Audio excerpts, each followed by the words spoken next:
Live from downtown Oklahoma City, Oklahoma's own News 9 starts now. The state task force cracking down on the drug trade across Oklahoma. Plus, why Senator Mark Wayne Mullen wants to fight the Teamsters president. And a teacher accused of being drunk at school and in court. Her arrest. It's all right now on News 9. So, have you had anything to drink today?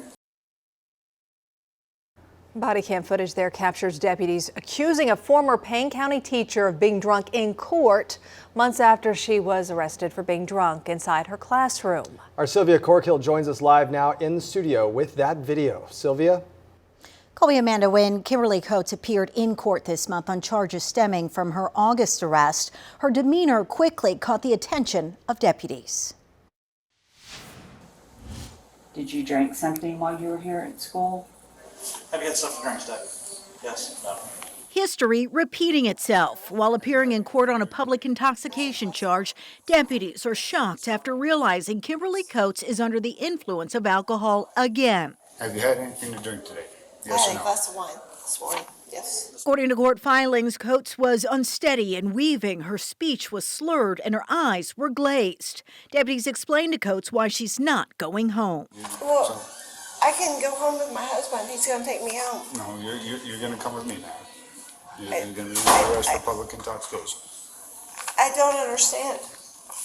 You're in public, you're intoxicated, you're going to go to jail, is what he's telling you. Coates' husband is heard warning her that cameras are rolling.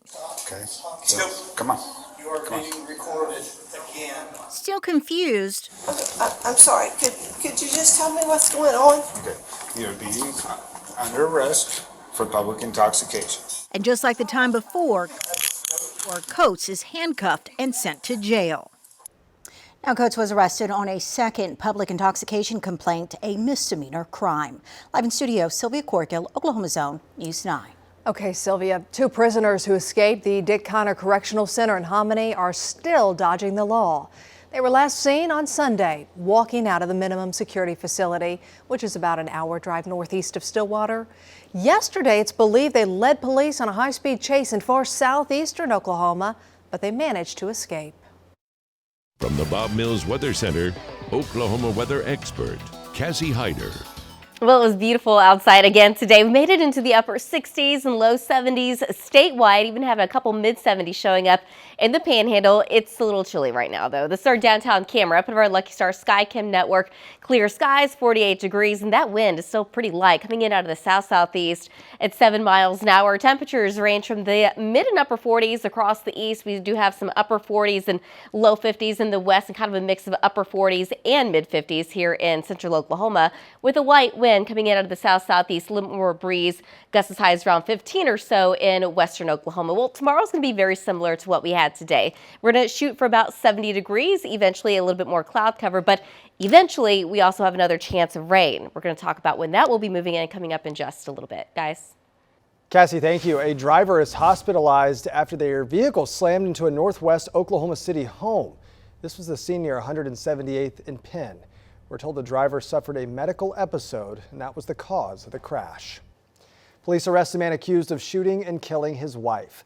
Police say 41-year-old Terrell Wallace shot 34-year-old Kayla Wallace inside their home on Northwest 84th Street late Thursday night. We heard from a neighbor who heard the gunfire, telling his wife and kids to take cover while he went outside. I was just getting ready to get in the tub, and I heard 2 shots at first. She had a wound to her chest, so I went and asked her daughter to grab a towel for me. The man came to me asking for the gun, and I'm like, no. I had him to go ahead and address his wife's wound to help her survive. Kayla later died at the hospital the next day. As investigators search for a motive, officers who responded to the scene say they could smell alcohol on Terrell's breath and note his eyes were red and watery. An overnight traffic stop in Moore leads to an Arkansas driver's arrest, allegedly for having a whole lot of meth.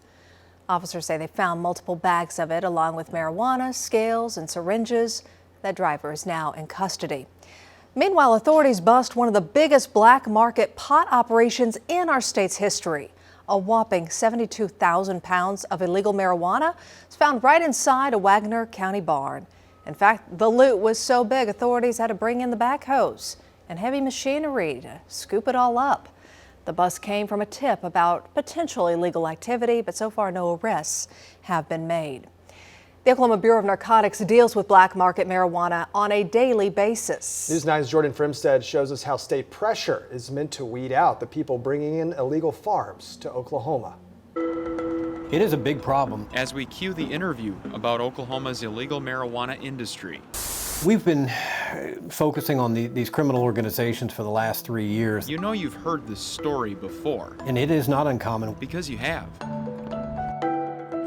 Mark Woodward with the Oklahoma Bureau of Narcotics says Oklahoma is a leader in black market marijuana. Probably have close to 3,000 active farms right now that are under investigation. Last week, the Attorney General's new Organized Crime Task Force seized more than 72,000 pounds of marijuana in Wagner County. So it just talks about the volume of black market marijuana leaving our state. Just 1 pound of marijuana can bring in $1,000. 72,000 pounds of marijuana, that's a lot. But Woodward says it's not the most they've seized. We got 130,000 pounds just in one day. And we're intercepting semi-trucks on a weekly basis that have as much as 7,000 pounds in it. That's $28 million. Cleaning up a farm requires intense labor. They even bring in the National Guard to help. And they've provided manpower and heavy equipment for us. Teams monitor this problem around the clock. But Woodward says it has to be sustained. We've got to maintain that, and our legislature's made commitments to provide the funding so that we can continue to maintain this pressure. Woodward says they can't stop at the farm. If you don't shut down the people who are operating that farm, who oftentimes are not even in Oklahoma, then they'll simply replace those workers and plants within a matter of hours. OBN's investigators have shut down more than 1,000 operations in 3 years. Made close to 300 arrests, seized over 700,000 pounds of marijuana. They're learning how to catch people before the problem starts. We're catching them on the front end as a new fraudulent opportunity tied back to these same groups that we're already investigating. A method Woodward hopes produces fewer headlines about problems and more interviews about solutions. Jordan Fremstead, Oklahoma's own News 9. OBN doing great work. Oklahoma County Commissioners will meet to discuss the new jail location. That's going to happen tomorrow morning. You might remember commissioners put in an offer for some land near the Will Rogers World Airport, but say they haven't heard back from the city who owns that land. And with no response from the city, Commissioner Brian Mon tells us tomorrow's meeting will focus on what their next steps will be. Oklahoma County was given $50 million in federal relief funding. It has to be spent by December 26th. Last night at 10, we told you about drama surrounding the Scholastic Book Fair in Oklahoma schools. The local chapter of a parental rights group takes aim, claiming the publishing company is indoctrinating kids with racial viewpoints and sexual ideologies. Tonight, Superintendent Ryan Walters weighs in. This is an entity that hasn't done this in the past, but what we're starting to hear is more and more parents' concerns around why in the world are we offering books that are so sexual in nature, so graphic in nature to young kids. Walters says the State Department of Education is investigating. Meanwhile, Scholastic has responded to concerns over book fair titles in the past, saying in part, quote, "All children need to see themselves in stories, and it is extremely unsettling to consider a world in which they don't." Scholastic's commitment remains unshakable to publish and distribute stories representative of all voices. Walters also addressed the lawsuit over the nation's first publicly funded Catholic school. That follows the state Supreme Court denying his request for the State Department of Education to step in and defend their interest. The Department of Education will give the funding directly to the school like we do all the other charter schools. So it was very interesting that we're not in the case because we will be the ones that fully authorize this school. Walter says he's going to continue intervening in these types of lawsuits because he believes it's defending parental rights for options.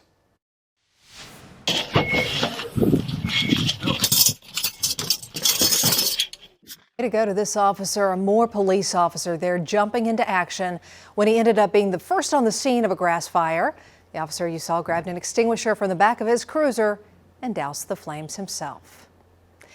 As we get closer to the holidays, we are already getting a sneak peek at what the weather might be like. David Payne is walking us through his winter weather forecast for snow, ice, sleet, and cold. That's tomorrow at 10 p.m. Ahead on News 9, the Rockefeller tree is on its way to New York. Its unique story. And next. Stand your butt up then. You stand your butt up. Oh, hold on. Oh, Stop it. Why Senator Markwayne Mullin wants to jump into the ring with the Teamsters president. A Norman business owner calling on the city's mayor to take action after one of his workers is stabbed on the job. The security concerns coming up Wednesday morning. This is Oklahoma's own News 9. Oklahoma Senator Markwayne Mullin challenges the head of the Teamsters to a fist fight. Senator Bernie Sanders had to be the one to break it up. It happened right in the middle of a Health, Education, Labor, and Pensions Committee hearing. But this beef goes all the way back to March. You want to do it now? I'd love to do it right now. Well, stand your butt up then. You stand your butt up. Oh, hold on. Big guy. Oh, stop it. Is that your solution every problem? No, sit down. Sit down. Oklahoma Senator Markwayne Mullin looked like he was ready to step back into his past as an MMA fighter during a committee hearing today. I want to expose this thug to who he is. If you're not pointing at me, that's disrespectful. I don't care about respecting you at all. Teamsters President Sean O'Brien called Senator Mullin a greedy CEO for his opposition to labor unions in March, kicking off the feud that derailed today's hearing. I mean, look, the reality of it is, Accept my challenge, tough Mr. guy. Mullin, tough guy. If you have questions for Mr. O'Brien or anybody else on what he has said, go for it. But we're not here to talk about fights or anything else. Mullin says union bosses like O'Brien are the real bullies for trying to force businesses to unionize, and adds his offer to fight is completely serious. April 30th, how about we do it for a charity at the Smoking Guns in Tulsa, Oklahoma? Well, we asked Senator Mullin to do an interview with us about that exchange with O'Brien, but his office said he was too busy to do that tonight. He did, however, take to social media where he retweeted a clip of the argument, posting, quote, "In Oklahoma, if you run your mouth, you get called out, period." Meanwhile, the state Supreme Court upholding a 2021 ruling against 3 of our state's abortion laws. Today's move temporarily reiterates that Oklahoma's Constitution guarantees a woman's right to an abortion when it's necessary to preserve her life. Congress has until Friday to pass a funding bill to avert a federal shutdown, but for anyone who's planning to fly, TSA agents are required to work either way. However, the agency says a shutdown could mean longer wait times at security checkpoints. By the way, our DC Bureau Chief Alex Cameron is talking to our delegates as they make these decisions impacting Oklahoma. And you can watch his reports on News 9 at 5 or streaming right now over on the News 9 app. From the Bob Mills Weather Center, Oklahoma weather expert, Cassie Hyder. And in about a week or so, millions of people will be taking to the road and skies, and we'll all be hoping for some good weather. Certainly. It's been so nice this week, and I've noticed across the street down Sheridan, the Christmas lights are on. They're on. It doesn't feel like Christmas, Cassie, but No. it certainly looks like it. Yes. No, it's starting to look a lot like the holidays, of course. We've got all the lights that are going on outside, and everyone's wanting to know what is it going to be like as we get a little bit closer to Thanksgiving, because I know a lot of people are doing a lot of traveling. Well, as of right now, Thanksgiving is not looking bad at all. In fact, it looks like easy weather for us. Temperatures in the 50s, so we're actually starting to warm things up. Yesterday, it was looking a lot more chilly, and a couple days ago, it was looking like there was certainly a chance of rain. That's not there anymore. It does look windy, it does look dry, but temperatures in the 50s. Now, the average high for Thanksgiving Day is in the upper 50s and the average low in the mid 30s, and this year looks pretty average. Now, as far as rain is concerned, we could certainly use it. We haven't had any so far for the month of November, and we're running almost at this point an inch below normal. But looking at where we've been at for the year so far, we're actually right on target. So we're 0.34 above. So July was really good for us. But in the future, we do have some rain chances, not a lot at this point. Now, Thursday, we got a cold front moving in by Thursday night into Friday morning, but just about a 10% chance of some very light rain or sprinkles. However, the next storm system, the bigger, more potent storm system, that's going to be moving in by the time we end the weekend. So Sunday and into Monday, those rain chances look really good. For now, though, it is dry, it's quiet. This is our American Fidelity camera up of our Lucky Star SkyCam network. Clear skies, 48 degrees, wind out of the south-southeast right now at 7 miles an hour. Temperatures kind of all over the place. We have some low to mid 40s across the east, but some upper 40s, low 50s, even mid 50s still showing showing up across the west and a mix of upper 40s to mid 50s here in the metro with that south to southeast wind between about 5 to 10. Still seeing some wind gusts a little over 15 or so out to the west. But right now, things are pretty quiet, so we're waiting for the next storm. We do have some rain showers and some storms over the Gulf Coast states. That's, of course, moving away from us. But then we're going to focus on what is taking place out in the Pacific. This is going to be our next rainmaker. Right now, it's spinning out in the Pacific, and it's going to spin there for a little bit longer, eventually making landfall over the next couple of days, and that will be what could actually bring us a decent chance of rain. But until that happens, it's going to be dry, and it's also going to be pretty warm. Temperatures will be back in the 60s and 70s for the next couple of days. Thursday, it still looks warm. The wind is going to be cranking up quite a bit out ahead of the front, but the front moves in by the time we get into Thursday night to Friday morning.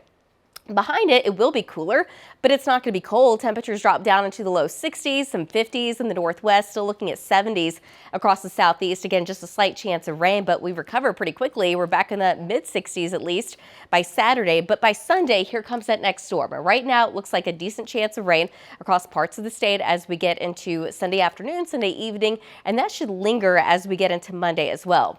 Another impact from this storm is going to be what it does to our temperatures. It does look chilly by the time we get into Tuesday, but it doesn't last either. It looks like we recover pretty quickly just in time for Thanksgiving. So if you're traveling on Tuesday and into Wednesday, it doesn't look like we have any rain around during that time. Temperatures will be a little cool, but that's it. So Thanksgiving is looking pretty easy for us weather-wise. Tonight, though, dropping down into the low 40s here in Oklahoma City, so it's going to be another chilly start to the day. About 40 in Ponca City, 41 in Alva, 43 in Lawton, about 48 tomorrow morning in Ardmore. Adding a fog zone, so it does look like we could have some patchy fog across the far western half of the state develop overnight and into tomorrow morning. But by tomorrow afternoon, a light wind across central eastern Oklahoma, a little bit more breeze out to the west. Highs generally in the low 70s, 72 in Stillwater, 72 in Ponca City, 69 in McAllister, and about 71 tomorrow afternoon in Durant. Thursday, temperatures don't really move a whole lot. The cold front out ahead of it, it's going to be windy. It's going to be a south wind, blustery out to the west. Could easily see wind gusts over 30 to 35. 70 in Alva, 70 in Ponca City, 69 in Stillwater, and 68 degrees in Ada. As far as the rain is concerned with that front, though, don't expect a whole lot. Right now, most of us have about a 10% chance of very light rain or sprinkles across the eastern half of the state, though, bumping it up to about 20. So nobody's getting a great chance out of that. Friday afternoon, though, you're going to feel the impact at least a little bit. Temperatures in the low 60s, which is actually pretty normal for this time of year, but you combine it with the north wind between 15 to 25, and it's going to feel a little different. 59 in Alva, 58 in Woodward, 60 in Clinton, 63 in Lawton, but still holding on to the low 70s across the far southeast. So it's going to be windy. It's going to be a little bit cooler. But we do start to warm things back up on Saturday. Highs in the mid 60s before the next storm moves in Sunday. Rain and storms likely. More rain Monday with highs dropping back down into the 50s. Sports is next.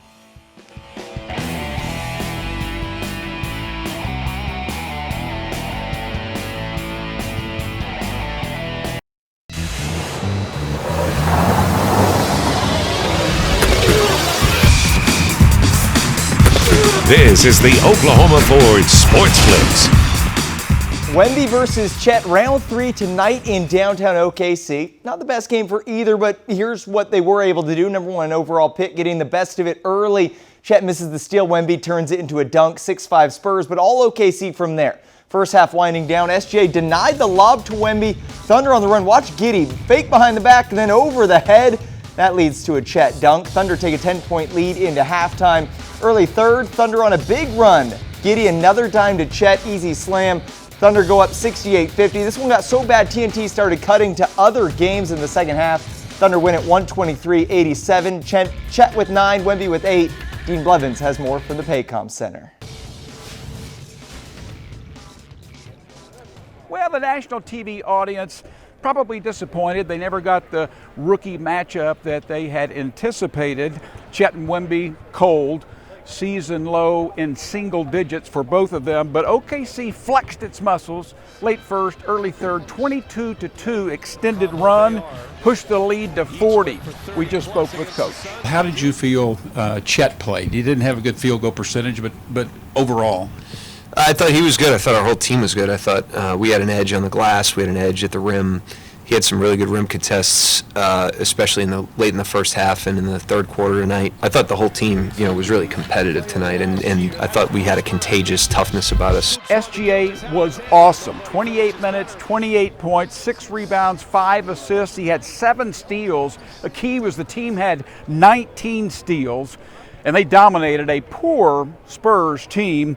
They'll be back on the road at Golden State for 2 and then Portland on Sunday.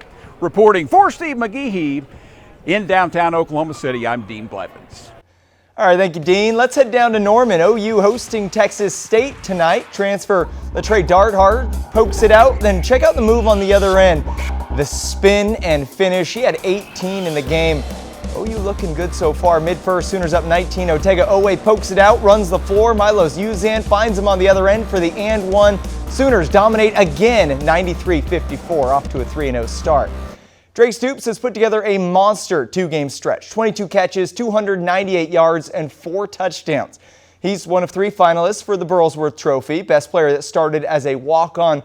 When asked about Drake today, his head coach took almost 4.5 minutes to praise the senior. Here's a snippet. He's a strong young man, and that's made a decision to be excellent at what he does and value all the opportunities that he's had. Not everybody's like that.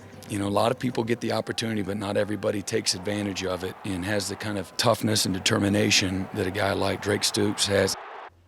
Here's the slate this weekend. OU at BYU, Oklahoma State at Houston, North Texas at Tulsa. We'll be right back. In New York City's Rockefeller Center, the staggering 80-foot Norway spruce is about to go up. This year's tree comes from the Stack family. They say it's been in the family a long time. It was given to my mother as a gift when I was born by my late aunt in a red Solo cup. It's made the move from our first family home to here, where it's been in the ground since. Oh, well, I'll enjoy it. Yeah, I know. We were talking about that. It's a little bit sad because it's like, it's an honor, but also. Yeah, it's been in the family. Yeah. It'll be pretty when it's all lit up. Certainly. Have a good night. We'll see you tomorrow.